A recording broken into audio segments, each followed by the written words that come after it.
Counter కాదు, గవర్నమెంట్లో జరుగుతున్న అన్యాయాలను, అక్రమాలను, వాళ్ళు వచ్చిన తీరుని ఒక 5 నిమిషాల పాటలో ఇమిచ్చే ప్రయత్నం చేశాం. దానిలో విజయవంతం అయ్యామని అనుకుంటున్నాం. సంక్రాంతి సంబరాల సందర్భంగా ఆ పాటకు నృత్యం చేస్తూ జనంలోకి తీసుకువెళ్ళాలని నేను అభిప్రాయపడ్డాను. ఒక 2 నెలల నుంచి దీన్ని ప్రిపేర్ చేశాం. ఆ పాటను ఇప్పుడు ప్రదర్శించాం. ఇది పొలిటికల్ సెటైరిక్ సాంగ్, క్రిటిసిజం. దీనిలో హద్దులు మీరిన క్రిటిసిజం ఏమి లేదు. క్రిటిసిజం ఉందో లేదో తెలుగు ప్రజలు అర్థం చేసుకుంటారు. నేను చెప్పేవన్నీ పచ్చి వాస్తవాలు దానిలో ఇమిడ్చినవి. ఆ వాస్తవాలను ప్రజలు ఇవాళ కాకపోతే రేపు గ్రహిస్తారు. ఈ కూటమి ప్రభుత్వాన్ని కూలుస్తారు.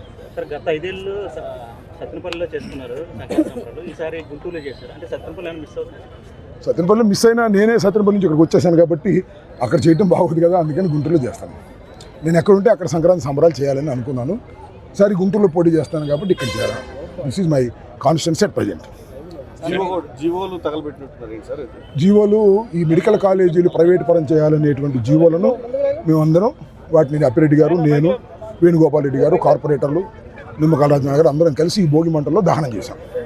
అంటే సంక్రాంతి అనగానే ముఖ్యంగా కూడా అంబటి రాంబాబు గారికి గుర్తొస్తూ ఉంటారు. ప్రధానంగా దేనికి అంటే ప్రధానంగా నేను గుర్తురావడానికి కారణం పవన్ కళ్యాణ్ గారు. నేను సంక్రాంతికి డ్యాన్స్ వేస్తే నన్ను సంబరాల రాంబాబు అన్నాడు. దాంతోపాటు బ్రో అనే సినిమాలో నా క్యారెక్టర్ పెట్టి గేలి చేయడానికి ప్రయత్నం చేశాడు. మొన్నేమో ఆయనే డ్యాన్స్ చేశాడు. నా స్టెప్పులా ఉండేది నాకు తెలియదు. ఆయన స్టెప్పులు నేను నేర్పాలా? Is a cinema actor, I'm not an actor. ఆయన పొలిటీషియన్, ఆయన సినిమా యాక్టర్. ఆయన సినిమా యాక్టర్ నా మీద కౌంటర్ తీయటం వల్లనే సంక్రాంతి సంబరాలకు అంత ప్రాముఖ్యత వచ్చింది. సంబరాల రాంబాబుకు కూడా అంత ప్రాముఖ్యత వచ్చింది. నేను సంబరాల రాంబాబు అని పవన్ కళ్యాణ్ గారు అంటే, అవును నేను సంక్రాంతి సంబరాలు చేస్తాను కాబట్టి సంక్రాంతి రాంబాబునే అని చెప్పి నొక్కి ఒక్కాడించాను. ఆయన చెప్పమని చెప్పలేదు. Is not a politician, is an actor. ఇప్పటికీ యాక్టరే, ఎప్పటికీ పొలిటీషియన్ కాలేడు అతను.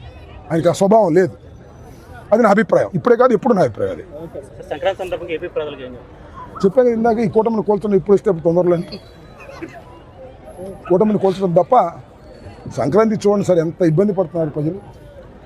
వెలుగు వచ్చింది కానీ కూటమి వల్ల సరైన పథకాలు రాక, ఇచ్చిన హామీలు నెరవేర్చక ప్రజలు చాలా ఇబ్బంది పడుతున్నారు.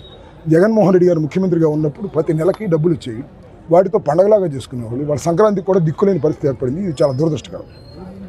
కనీసం ప్రజలు పండగ చేసుకోవడానికి కూడా డబ్బులు లేవు. పండించిన పంటకు గిట్టుబాటు ధర లేదు. పండించిన పంటకు దేనికి గిట్టుబాటు ధర లేదు. దేనికి ఒక్కదానికి చెప్పానండి, తలంచుతాను నేను. ఒక్కదానికి దేనికి గిట్టుబాటు ధర లేదు. రైతు నష్టపోతున్నారు, మిల్లర్లు బాగుపడుతున్నారు, దళారులు బాగుపడుతున్నారు. ప్రభుత్వం మాత్రం ముందుకు రాదు.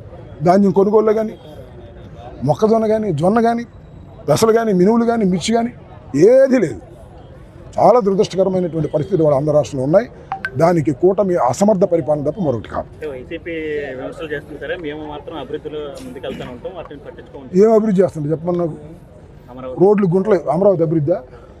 ఏది అమరావతి? 1,00,000 ఎకరాలు తీసుకున్నారు అభివృద్ధి? అప్పు చేసి అభివృద్ధి? ఎన్ని లక్షల కోట్లు చేశారండి? 3 లక్షల కోట్లు చేశారా? జగన్మోహన్ రెడ్డి గారు ఎంత చేశారండి? 90% 18 నెలల్లో చేశారు. అప్పు అయితేనో శ్రీలంక అయిపోద్ది అన్నారు. ఇప్పుడేమో జగన్మోహన్ రెడ్డి గారు 5 సంవత్సరాల కాలంలో చేసిన అప్పు కేవలం వీళ్ళు 18 మాసాలు చేశారు. ఏమిటి దుర్మార్గం? అప్పుడేమో శ్రీలంక, ఇప్పుడేమో సింగపూరా? ఎవరు చెప్తాడు?